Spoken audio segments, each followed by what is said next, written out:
بسم الله الرحمن الرحيم. الحمد لله رب العالمين، والصلاة والسلام على أشرف المرسلين وخاتم النبيين ورحمة الله للعالمين سيدنا محمد وعلى آله وصحبه أجمعين. وبعد، فقد وقفنا في اللقاء السابق عند قول الله سبحانه: قل لعبادي الذين آمنوا يقيموا الصلاة وينفقوا مما رزقناهم سرا وعلانية. وقلنا إن قل أمر من الله يبلغه رسول الله، فإذا بلغه رسول الله كان يقول إيه؟ أقيموا الصلاة وآتوا الزكاة، ولكنه قال قل يقيموا، فكأن الله يقول له بمجرد أن أقول لك أمر نصدع بالأمر، وعباد المؤمنين بمجرد ما تقول لهم هيصدعوا بالتنفيذ. يبقى قل ان تقل لهم يقيموا الايه؟ الصلاه، كانهم منتظرون لحكم الله منك. ان المؤمن بشيء يحب ان ينفذ كل ما يحب، فهم بينك وبينهم البلاغ. فاذا بلغت عبادي الذين امنوا يبقى اذا هيقيموا الايه؟ يقيموا الصلاه. قدر لها بقى ان يقيموا مجزومه في جواب الامر اللي هو قل زي ذاكر تنجح، قل يقيموا، او انها لام امر محذوفه ليقيموا الايه؟ الصلاه، زي لينفق ذو ساعه من ايه؟ من ساعته. يقيموا الصلاه وينفقوا مما رزقناهم سرا وعلانيه. عاده في جمهره ايات القران اقام الصلاه وايتاء الزكاه لازم بيبقوا بعض كده. أم قال لك ليه؟ قال لأن إقامة الصلاة حركة تتطلب طاقة، والطاقة تتطلب وقودا، والوقود يتطلب حركة، والحركة تأخذ زمنا. الحركة تأخذ إيه؟ تأخذ زمن. الزكاة بتيجي تاخد ثمرة الزمن. الزمن بتعمل فيه عمل يدر عليك شيئا فتأخذ ما تحتاجه، ولما بيفيض تأدي منه ايه؟ يبقى انت في الزكاة بتعمل ايه؟ من اثر الحركة في الوقت. لكن الصلاة بتاخد الوقت كله. الصلاة بتاخد ايه؟ ولذلك تلاقي الكسلانين عن الصلاه يقول لك ما هو الشغل يتطلب كده، ما هو انا مش عارف ايه، ما انا عايز ابقى اجمعها في اخر النهار عشان عملي مش عارف ايه. الله، يبقى العمل هو الوقت ده ولا لا؟ يبقى اذا الصلاه حين تاخذك او تاخذ وقتك من العمل ظاهر الامر انها تقلل ثمرات عملك لان الوقت ضاع. نقول له لا، انت ناسي الشحنه اللي تعملها في الصلاه لمن يصلي. يروح يعمل بايه؟ بنفس ايه؟ ليه؟ لانه كان في حضره من خلقه ومن رزقه ومن كلفه. ولذلك بتوجد عند المؤمن الراحه. النبي قال له ايه؟ ارحنا بها يا بلال، ارحنا بها يا بلال. يبقى اذا ما دام هيرحنا به، صحيح هي ضيعت مني ربع ساعة، والخمس فروض كلهم هياخدوا مني ساعة وربع، ده حتى بالوضوء ساعة وربع بالنسبة لوقت العمل. ما تنسبها إلى وقت العمل تجدها هي بسيطة. في الزكاة بنعمل إيه؟ الوقت بتاعك طيب، بس اللي طلع من الوقت بالعمل بتاخد منه إيه؟ وقتك، وتدي لمين؟ وتدي لغير القادر. يبقوا الاثنين مربوطين ببعض، بس دي بالوقت ودي بالثمره الناشئه من ايه؟ الثمره الناشئه من الايه؟ من الوقت. يقيموا الصلاه وينفقوا مما رزقناهم سرا وعلانية. واقامه الصلاه هي جماع القيم الايمانيه كلها، وإيتاء الزكاة جماع قيام الحركات العضلية كلها. يعني دي بتعالج شيء ودي بتعالج ايه؟ ودي بتعالج ايه شيء. الاثنين عايزين ماهية الإنسان التكوينية، روح ومقومتها، وجسد وايه ومقوماته. فاذا ما كان الانسان، ولذلك النبي قال وجعلت قرة عيني في الايه؟ قرة عيني في الصلاة. نيجي نقول له انت اذا شفت الاثنين دول تجد مصالح الحياة كلها متفرعة منهم، كل مصالح الحياة. ليه؟ أم قال لك لأن مصالح الحياة جمعها الرسول في أركان هذا الدين. أركان الدين هي إيه عندنا؟ مش هي شهادة أن لا إله إلا الله وأن محمد رسول الله، وإقام الصلاة، وإيتاء الإيه؟ الزكاة، وصوم إيه؟ رمضان، وحجه البيت. أدي الدعائم اللي قام عليها الإسلام، مش هي الإسلام، دي الدعائم أو الأسس اللي قام عليها إيه؟ وبقية الإسلام التكاليف الأخرى بقى والأخلاق وإلى آخره. فإذا ما نظرت إلى هذه الأركان وجدنا إن الصلاة واخذ كل هذه الإيه؟ لأنك أنت تشهد أن لا إله إلا الله مرة واحدة في حياتك وأن محمد رسول الله ونطقت بالشهادتين، ففي الصلاة تقولها في كل صلاة. يبقى الركن الأول إيه؟ تحقق تكراره في الصلاة. طيب والزكاة؟ أم قال لك ده الصلاة أنت بتضحي بالوقت بالوقت ذاته، الوقت اللي فيه الحركة اللي هتجيب لك إيه؟ خير هتاخد منه شوية وتدي للفقير منه الفايض. طب في الزكاة بتدي إيه؟ بتدي الفايض بس. يبقى الصلاة بتاخد منك أكتر من الزكاة، لأنها واخدة مين؟ واخدة أصل الوقت كله. والزكاة واخدة مين؟ حاصل الوقت، بعض حاصل الوقت إن ما كانش حركتك تسعى إلا نفسك، حركتك تسعى نفسك خلاص انتهيت، تسعك وتسعى غيرك من إيه؟ من قديل. أم قال لك طيب وإيه كمان؟ أم قال لك الصوم. طب الصوم أنت بتمتنع عن إيه؟ عن الأكل والإيه؟ لكن بتمتنع عن الحركة، بتمتنع عن الكلام الآخر. طب الصلاة بتمنعك عن الأكل والشرب وأشياء يجوز أن تصنعها وأنت صائم، يبقى واخدة رقعة من الإيه؟ من الصوم. طيب والحاج؟ أم قال لك ده في كل صلاة بتمثل البيت قدامي. طبعا. طب وحته بقى الزكاه بقى جت، عرفنا ان دي جامعه والزكاه. أم قال لك الزكاه تعويض فاقد القدره لتوجد له مقومات يؤدي بها اركان دينه. فاقد القدره ما عندوش، تبقى دي تعمل ايه؟ تخلي كل الناس قادرين. ليه؟ لان الضعيف تبقى قدرته في مين؟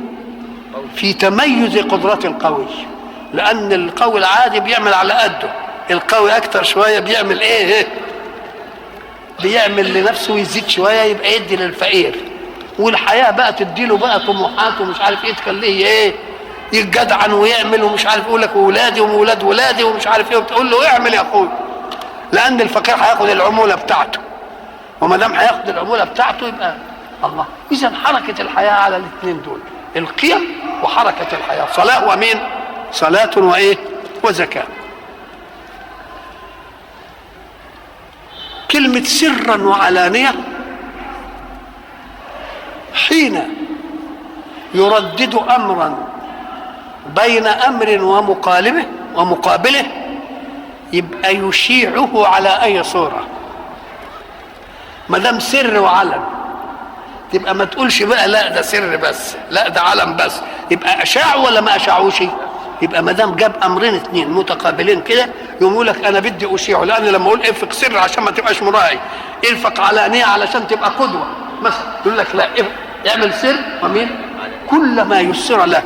فان كنت في واجب انفق علانيه عشان تبقى اسوه للغير، وعلشان تمنع الناس من انهم يقعدوا يهيروا في عرضك، يقول لك يا اخويا عنده فلوس قد ايه ولا بنشوفوش يبز بحاجه ولا يمد بحاجه، هتمنع دي. وفي الصدقه التطوعيه يعملها سر، والسر ده النبي قال لا تصعب حتى لا تعلم شماله ما صنعت يمينه. انما هل دي في الامر المفروض عليه؟ لا، ان الله يحب ان تشيع تكليفات الله امام اعين الناس جميعا.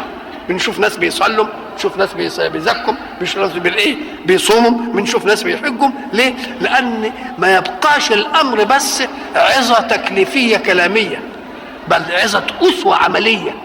ويمكن انتوا بتبصوا تلاقوا مثلا البلد مثلا من البلاد ما يروحش فيها ناس الى انهم مثلا يحجوا الا لما شاف ده حج وشاف ده حج وشاف ده حج وشاف ده حج وشاف ده حج وشاف، وتبقى الاسوه ايه؟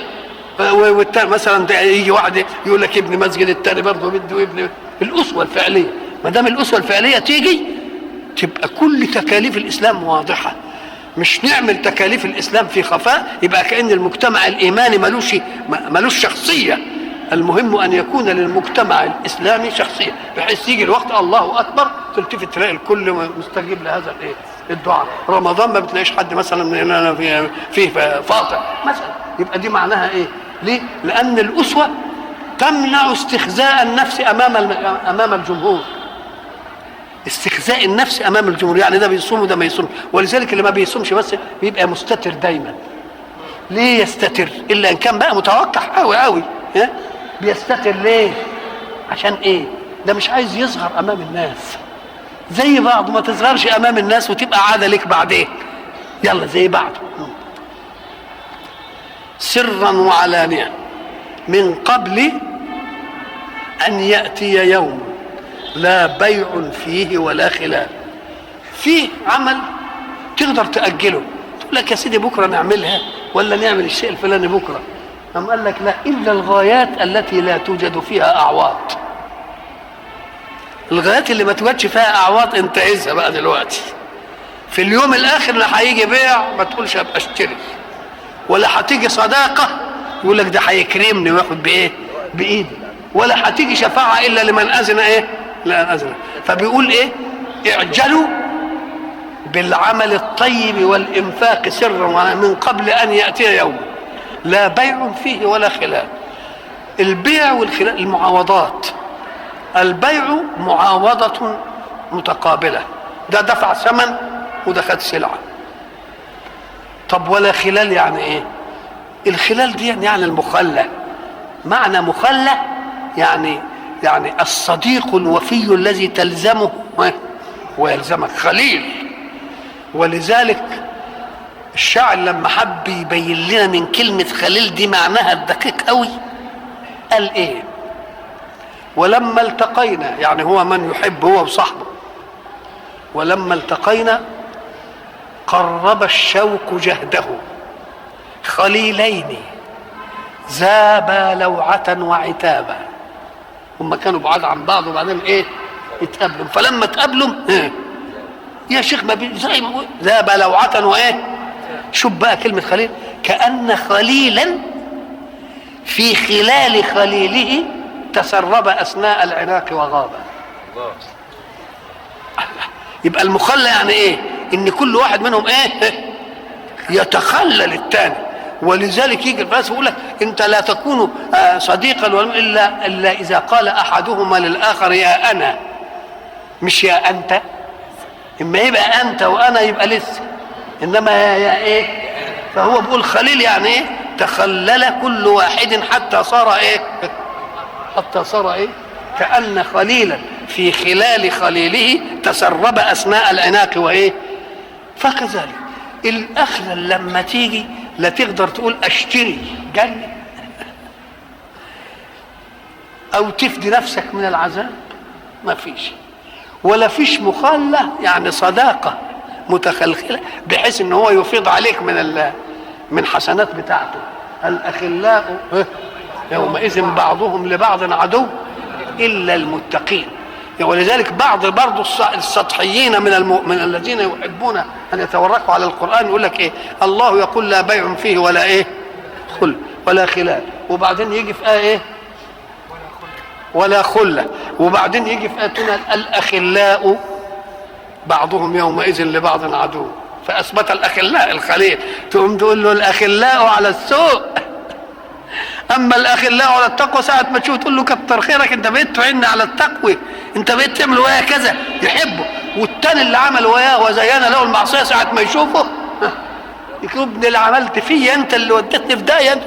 الأخلاء يبقى المخلة الممنوعة اللي هي مخلة إيه؟ مخلة السوء.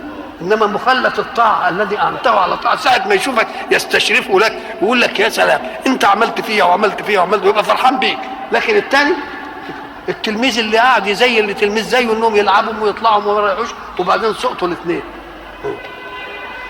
ساعة ما يشوف دوك هينبسط بيه ولا يزعل منه؟ يزعل. طب واحد تاني بقى التاني زميله ياخده بالعافيه يقول له تعال بس افهم القطعه دي، نقعد نذاكر سوا، نقعد مش عارف، ولما ينجح يعمل ايه؟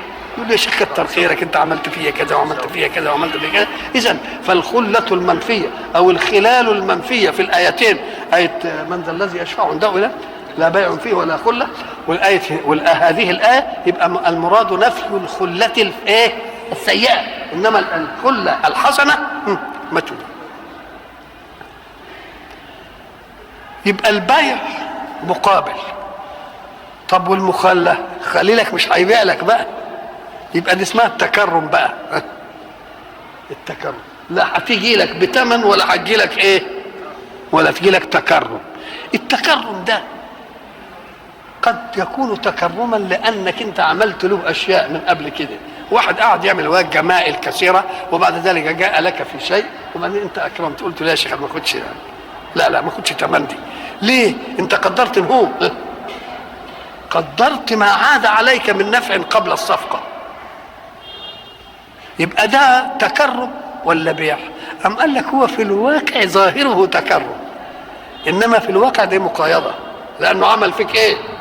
فانت قومت جميله معك بالامس وحبيت ترد له، او ان تصنعه لانك تريد منه شيئا بعد هذا، يبقى برضه فيه اعواض. انما التكرم بيبقى تكرم كده بس من غير ايه؟ من غير لا سابق ولا ايه ولا لاحق.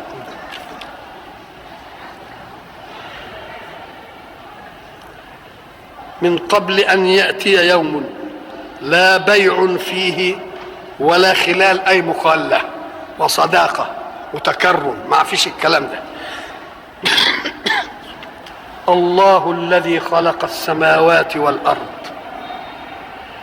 بعد ما بين لنا السعداء وبين لنا الاشقياء وضرب المثل بالكلمه الطيبه وضرب المثل بالكلمه بالشجره الخبيثه، كل دي الله سبحانه وتعالى جاء بعد ذلك بما يهيج في المؤمن فرحه بنفسه لانه امن بالاله الذي صنع هذه النعم، وتهيج الحسره في نفس من لم يؤمن بمن صنع له هذه النعم، ولذلك يذكر نعما لا يشترك مع الله فيها شيء ابدا.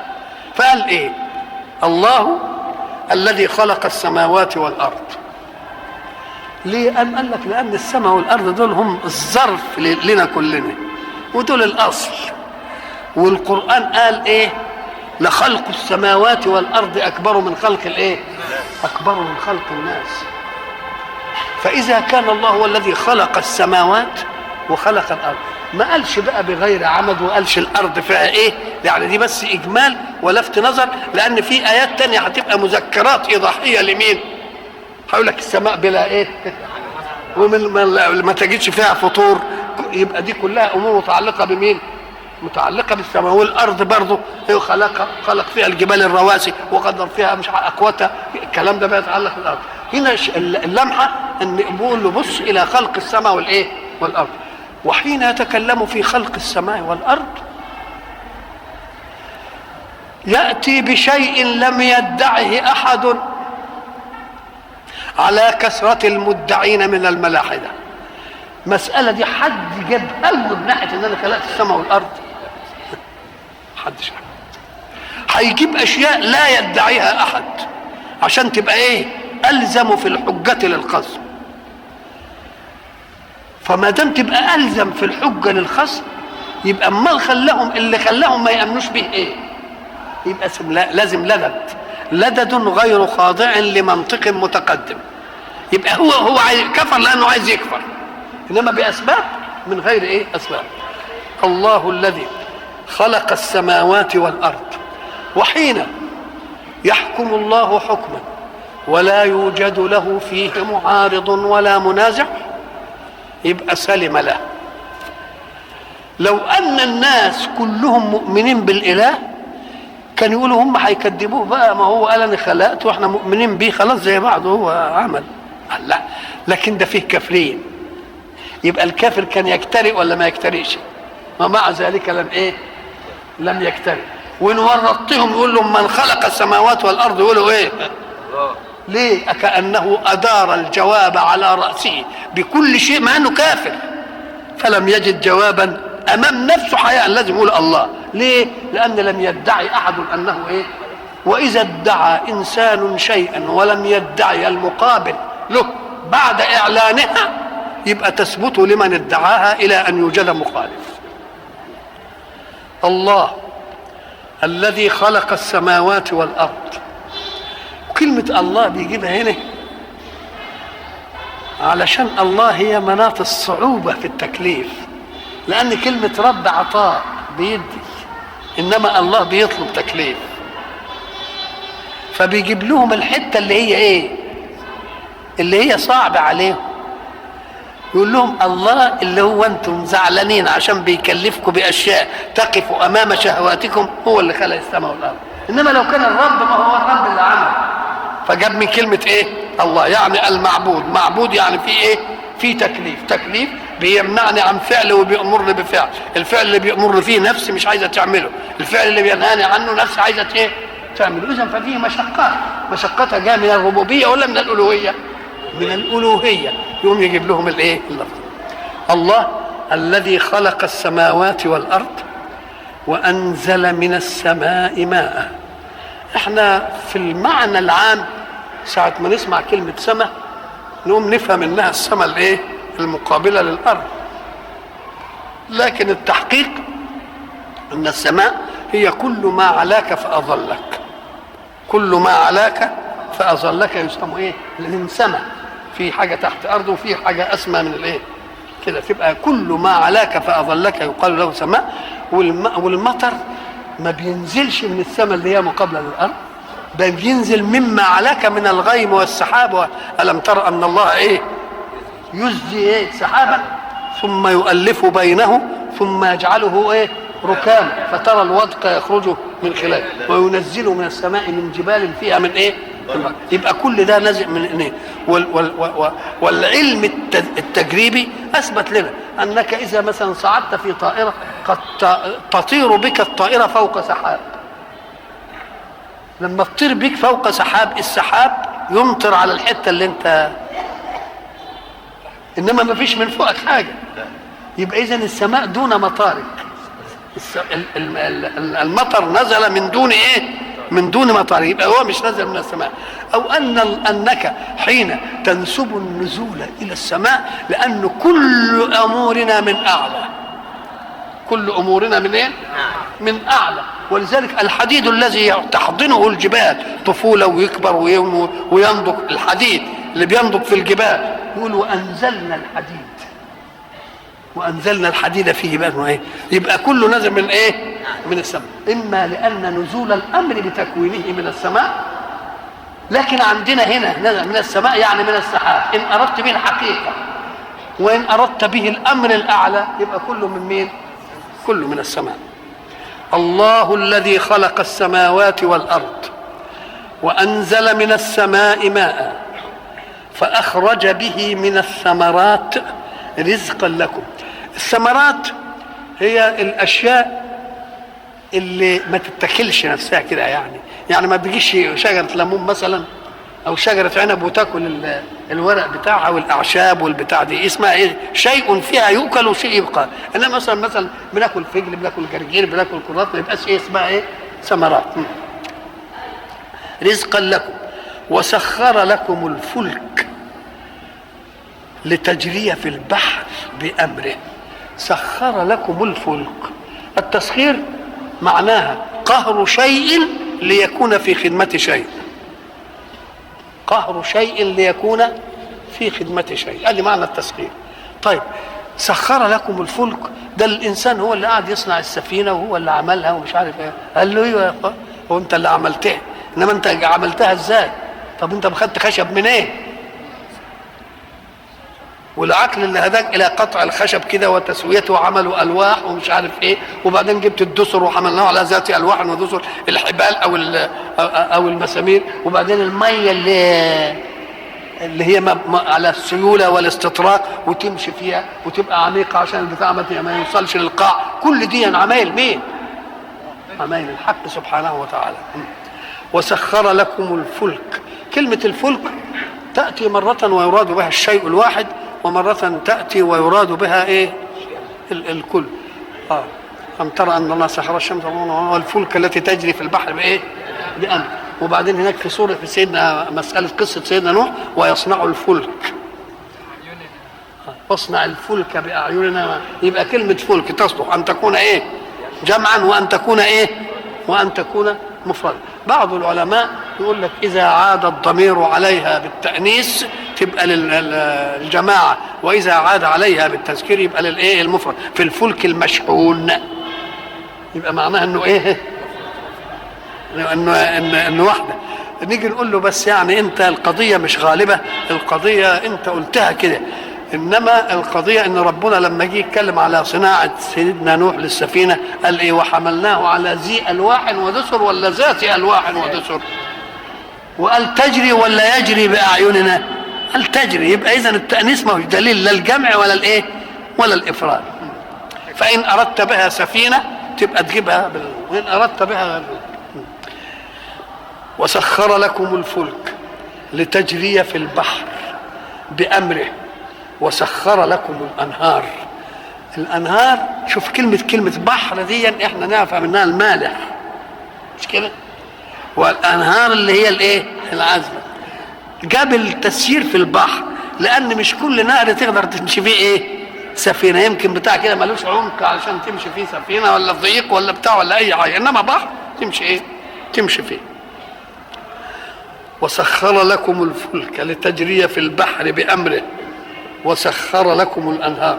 ولذلك بأمره قال لك ما تفتكرش انها يعني ماشيه كده، ده انا ان يشاء يسكن الريح فيظللن رواكد على ظهره.